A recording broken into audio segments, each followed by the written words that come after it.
Do they not know they're on camera? This has to be like a hidden camera show. It's the candy shops, it's the companies, it's not me, it's the company. It's you, bro. Like, are you serious? Are you serious? Alright, so they're going to be looking at this documentary about childhood obesity, and it's titled Junk Food Kids, Who's to Blame?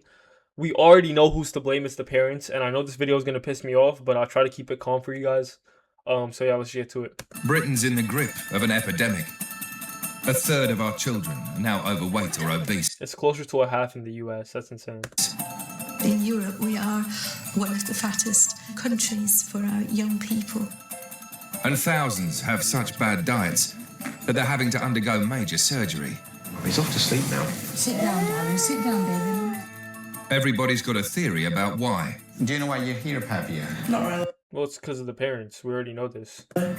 It's like people try to beat around the bush. Oh, it's, you know, it's not me. It's not the parents. It's just because they can't afford it. I've done the math. It's not like it's gotten to the point where in a lot of countries in like the US, UK, paying for McDonald's and paying for junk food is the same, if not more expensive than just buying healthy food for yourself and making it at home, you know? Shops are to blame. Governments are to blame. People who make the candy and the sweets, they're to blame. What? You're to blame. Oh, it's the government. It's the candy shops. It's the companies. It's not me. It's the company. It's you, bro. Like, what do you mean? It's the government. You can choose what you buy, bro. You're not forced to buy any junk food. It's your fault. It's gonna piss me off, bro. Like we're 30 seconds into this video, man. Thyroid. Might be something to do with that. But behind the headlines, what do the health professionals really think? It's not medical, you know, because these things start at home. I think the parents are to blame for overweight children, but they have to be helped. With exclusive access to some of the busiest children's hospitals in the country. Hello, Tallulah. How are you? We meet the consultants on the front line. I'm going to be a meme doctor. I'm going to give you a lecture. It's very rare to see fat children with thin parents. We hear from the kids. I might not make it until I'm 30 or something. Oh my god, bro. Why is a 10-year-old saying that? That actually that makes me sad, bro. That kind of damn. And their parents. See, that'll last me a few days. As a society, we have become accepting of it, and we shouldn't be. We should say, this is wrong.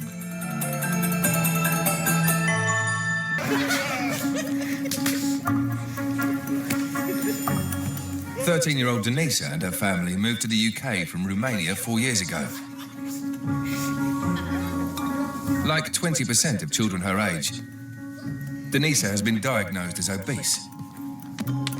I think my weight affects the way I feel about myself. And to be very clear to anybody watching this video, I'm not mad at the kids. I'm mad at the parents for allowing this, bro. It's completely their fault. And that guy at the start of the video that was like, it's the government that's to blame. It's not the kids. It's completely the parents.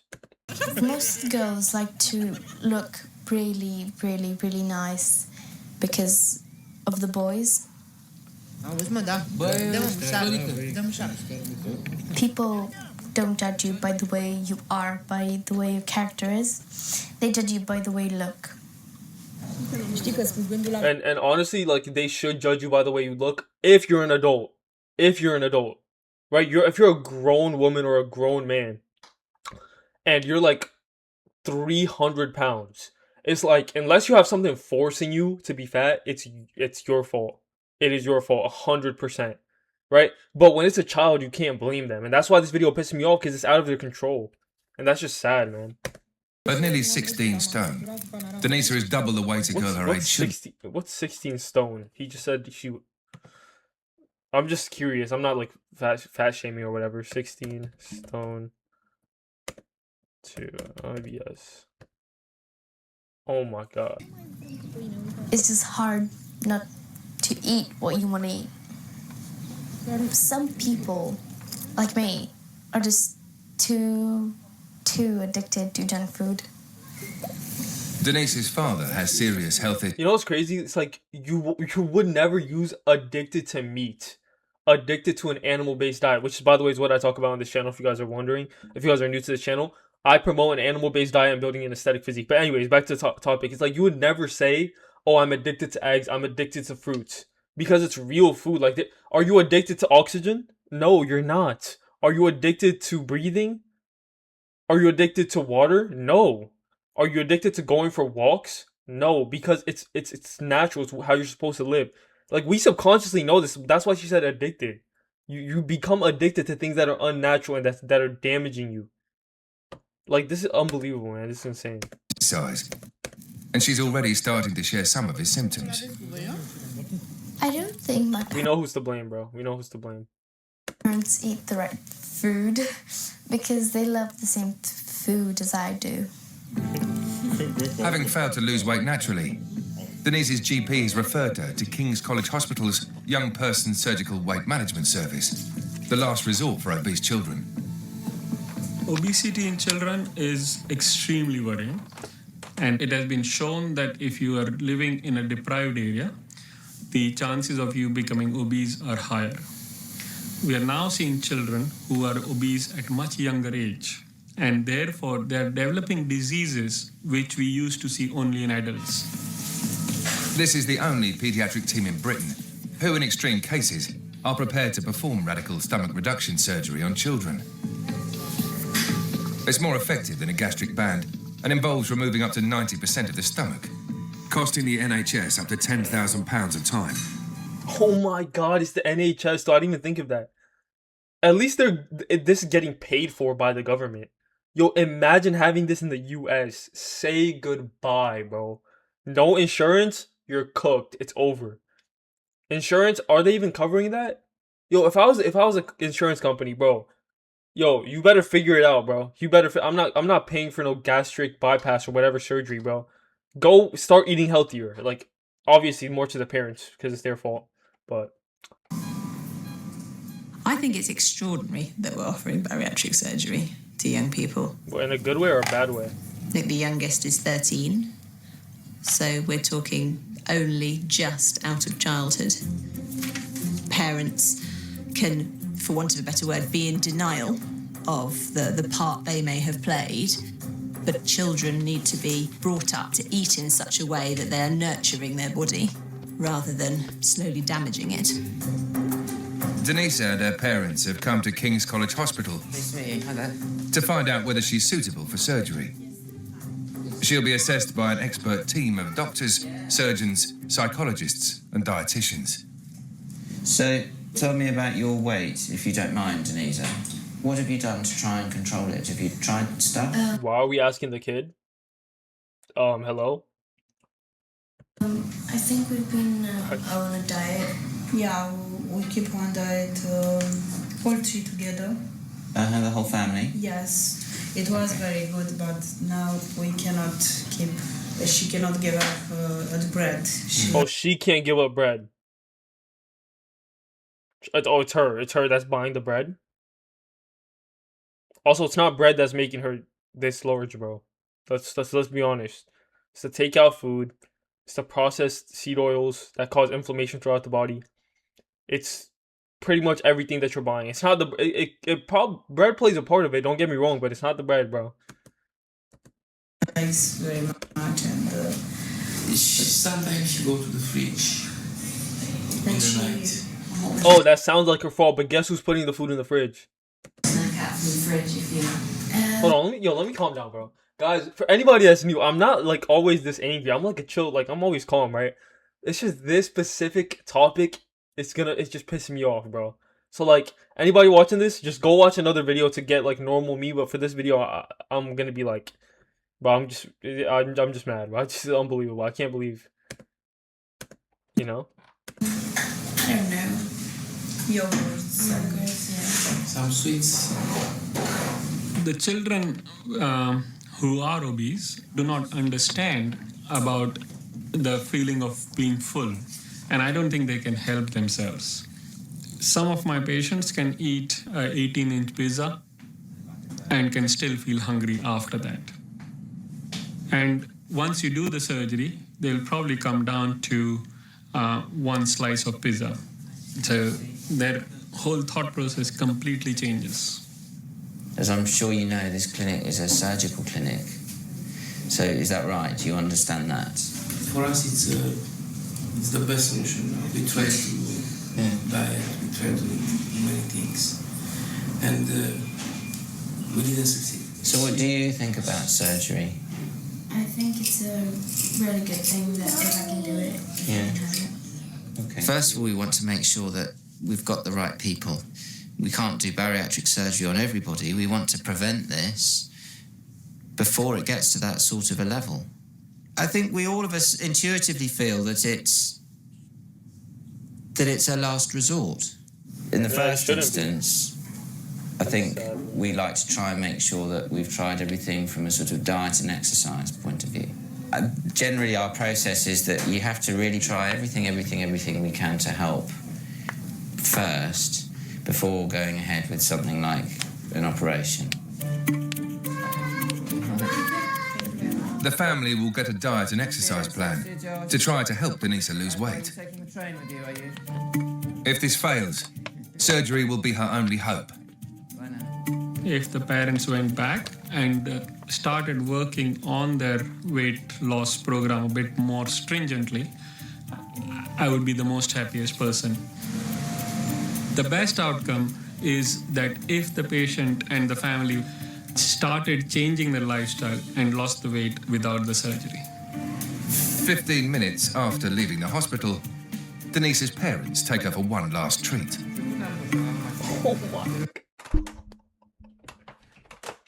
Oh my god, are you serious? Are you serious?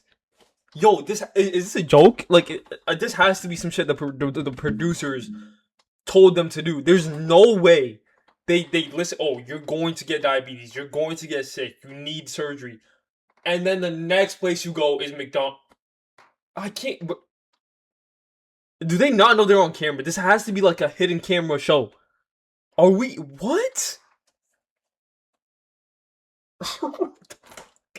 There's no way. I was gonna say, like, okay, I can see the parents still love their kid. It's kind of, and most parents that are like this do. But this is making me doubt that. Like, I was gonna say, like, okay, it's just they don't understand how nutrition and stuff like that works, and they don't. That's valid. Okay, fine, you can learn.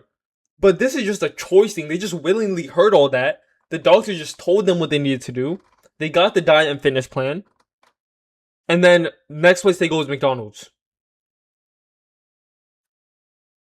Okay, let's keep going, bro. It's just like, oh my god. What I'm guarded about doing is giving the parents a hard time, because I lose their trust and I lose the child and I lose their confidence. And bro, he's a better man than me, bro. Because if I was in there, so I can't be the person. I wonder what his reaction was after seeing this, like in post-production, after the whole episode dropped. Like, I wonder what his reaction was to seeing that. Like, seeing the whole episode and seeing them go to McDonald's. That's like, like. And that is beating them with a stick about their weight. But I need them to trust me.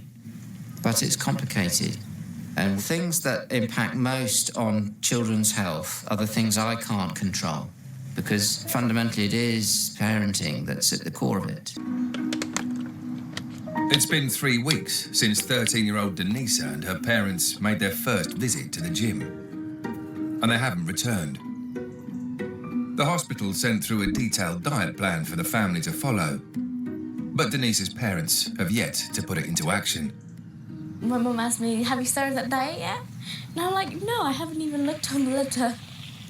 I think that my mum doesn't think that the diet is going to work because Why? It's kind of hard, and especially for me. Yo, anything worth getting is hard. It's difficult. So, like, what's your... And again, not toward the kid, towards the mom. It's like, okay, the surgery is going to have a lot of risks, a lot of, downstream probably side effects. Or you could just go on a diet and change your body. Like, but if you just get the fat removed or a gastric bypass or get, like, your stomach size reduced, that's not going to change every other process in your body. Right? Like it'll get rid of like, you know, maybe sleep apnea. It'll get rid of, you know, like, you know, just overall stress on the body, right? And maybe make her more like fit, right? Because she can move better. But it's like it's not gonna get rid of, you know, potentially like in like pre-diabetes potentially. It's not gonna get rid of, you know, there's a lot of it's not gonna actually get rid of the core issue, which first off is the parents and the family's diet. It's like it's trying to fix one part of like I don't have an analogy for it, but like you get my point. It's like trying to fix something that's like so irrelevant instead of fixing the base. Denise's father, Virgil, works as a builder. He's come to the conclusion that the surgery will be more effective than their attempts to diet. Dieting. And then you cook in seed oils that increase oxidative stress in your body, damage every cell, and it. Oh my god, bro. That's probably like sunflower oil. They're probably not cooking in olive oil. That would have been ideal. Definitely not butter. That doesn't look like butter. And then you're deep frying it, which makes it, you know, go through lipid peroxidation and this is changing your eating style. It's about the power of willing, you know, and we demonstrate that we are not that strong. She tried to lose weight when she was 11.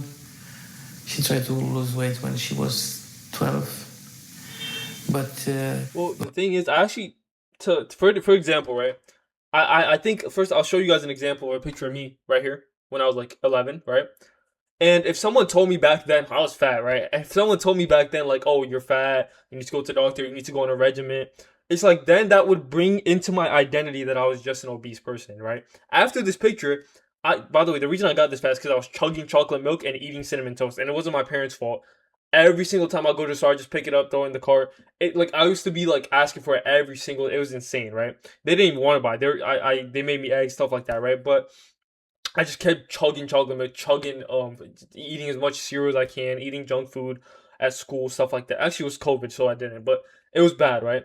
And bro, it was like what if someone told me that, oh, you're obese, you need to go on a diet, that would have ingrained into my identity that I'm just that type of person who's obese. But nobody told me that except my grandma a couple times, right? But no, for the most part, nobody really told me that, right? So it could be an identity issue that the parents are putting onto the child because they were told that when they were kids. Potentially, this is purely speculative, but that could be a thing, right? Because like after this picture, I stayed fat for like, you know, a month or so, and then we went back to school after COVID, and then I grew like 4 inches and I lost all the weight by moving around more, right?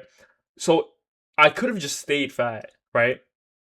That could have been something that happened, but my identity didn't match with that, which I don't know. Maybe that's a thing, but I have a friend who talks about this type of stuff. This is his channel, by the way, if you guys are interested in that. But yeah, it could be an identity thing, so I don't know. Fatter and fatter. But with the surgery, you don't have to give up of temptations.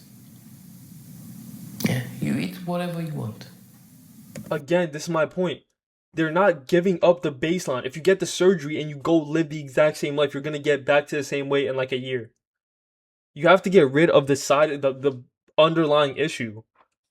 So the surgery isn't gonna solve anything, and that's why when you watch TLC, like My 600 Pound Life, they always try to get them on a diet first before the weight loss surgery.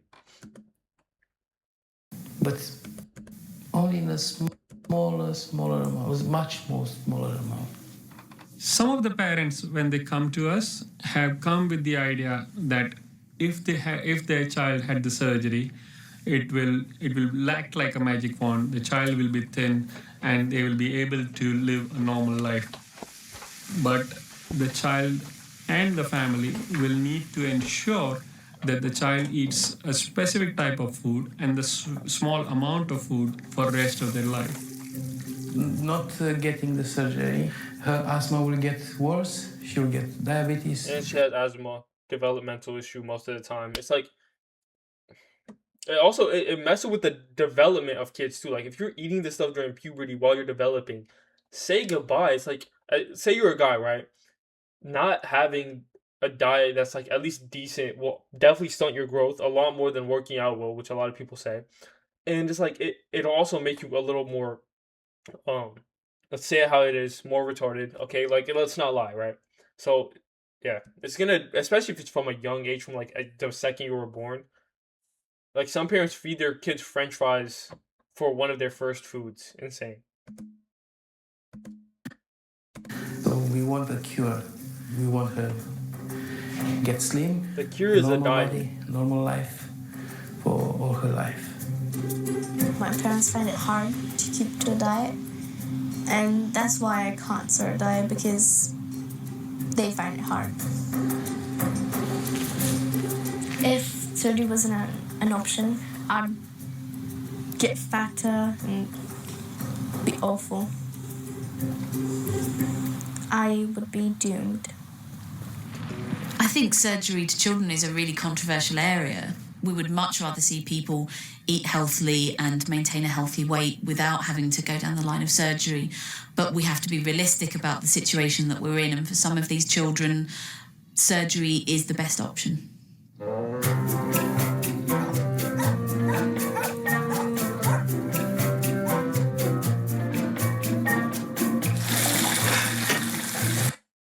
Holy, are we serious, bro? This is no better than fast food, by the way. Just frying food, deep frying food. Yeah, man. Please. And by the way, seed oil is like, there's actually people out there that are saying, oh, it's fine.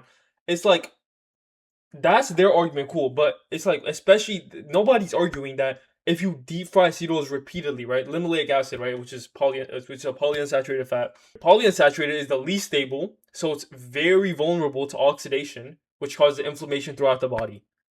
Especially when you're deep frying it, right? When you're deep frying it, it gets oxidized while you're frying it, and then you eat it, and then your liver can clean up, clear up most of it. It does damage you while you're clearing it, but your liver can clear it up mostly. But some of it will get throughout your body, and it's going to damage pretty much everything in your body. And it's going to cause inflammation, so systemic inflation. So, yeah, it's really bad. Honestly, this video is kind of getting pretty random. Let's see if we can find let's skip around here. I skipped a couple of the stories because they were kind of boring. Like for example, this kid right here, right? Where's he at? This kid right here, he had tooth decay. Right? And again, this is because of the modern day diets with, processed sugary foods, grains, like processed grains, white flour, white sugar, stuff like that, deep fried foods, candies, stuff like that, right? And that causes damage to the teeth. And that's actually what Weston A. Price did research about. Like Weston A. Price is essentially this doctor that traveled around the world and, did research on indigenous populations and their diets, right? And he showed us these pictures right here. This is what they look like. Their teeth were perfect. Like they look nicer than mine, right? I think mine are nice, but they had perfect teeth. They didn't have a single toothbrush throughout their life. Again, I'm not saying don't brush your teeth, but again, this is for my point. They didn't have toothbrushes. They didn't have fluoride. They didn't really clean their teeth that much, except with some sticks usually. And so it wasn't a very teeth hygienic thing, right? But somehow their teeth are way better than anybody in the modern day population. And then when you look at those exact same indigenous populations in the modern day, their teeth are decayed, damaged, and there's a before and after right here. Yeah, I'm actually going to make a full video on that this weekend. It's going to be a full video explaining what Weston A. Price did. And if you guys want to learn more about nutrition, health and fitness, and building an aesthetic body, you guys can join my free community, first link in the description. And yeah, that's pretty much it. Peace.